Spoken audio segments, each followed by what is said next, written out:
ولعت المسرح برقصها مع نانسي عجرم على حبك سفاح، وموجودة في تركيا علشان تعريب مسلسل امرأة. مرام أبو علي الاسم الأكثر بحثا على جوجل. برقصها على أغنية حبك سفاح قدام المسرح أشعلت النجمة السورية مرام أبو علي حفلة الفنانة اللبنانية نانسي عجرم ومواقع التواصل الاجتماعي، وده خلال الحفلة اللي أحيتها نانسي عجرم في تركيا وتحديدا في مدينة اسطنبول، وغنت مجموعة من أجمل أغانيها اللي بيحبها الجمهور. لكن بعد الحفلة الاسم الأبرز كان مرام أبو علي اللي صدرت الترند وتفاعل معاها جمهور السوشيال ميديا بشكل كبير بعد انتشار الفيديو زي النار في الهشيم، خاصة بعد ما نشرت كمان صورتها مع نانسي عجرم وكتبت عليها وتمضي الأيام. وبتتواجد مرام أبو علي في اسطنبول الفترة دي علشان تصور النسخة العربية من مسلسل امرأة اللي بيشارك في بطولته ستيفاني عطلة ونيكولا معوض. المسلسل هيكون من 90 حلقة وبيعتبر المشروع ده من الأعمال الكبيرة والمنتظرة، خاصة أن المسلسل الأصلي حقق نجاح كبير جدا. آخر أعمال مرام كان مسلسل الخائن، وده نسخة عربية من مسلسل تركي بنفس الاسم، شاركت في بطولته مع النخبة من النجوم أبرزهم سلافة معمار وقيس شيخ نجيب وريتا حرب وجلال شموط ورولا بقسماتي وغيرهم من النجوم.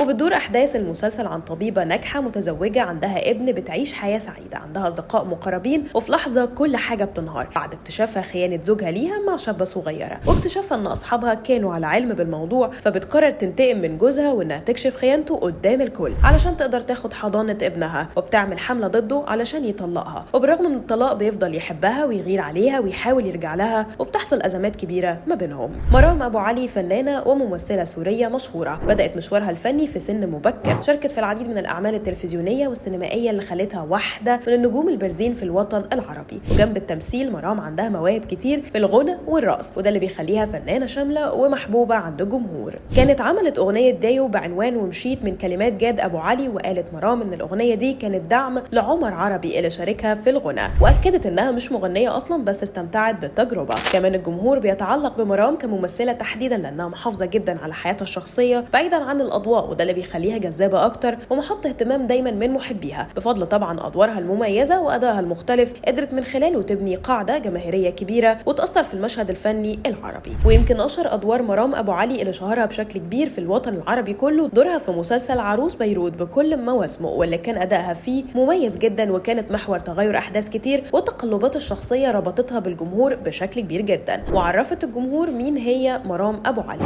اتعرضت كتير للتنمر على شكل مناخيرها اللي خلاها تلجأ لعمليه جراحيه في مناخيرها، وندمت عليها بعد كده لان النتيجه ما كانتش مرضيه بالنسبه لها. ده غير التنمر عليها بسبب زياده وزنها في مسلسل الخائن، وبررت ده بانها كانت بتاخد علاج فيه كورتيزون بسبب اصابتها في مشهد قتال خلال تصوير الجزء الثاني من مسلسل عنبر 6.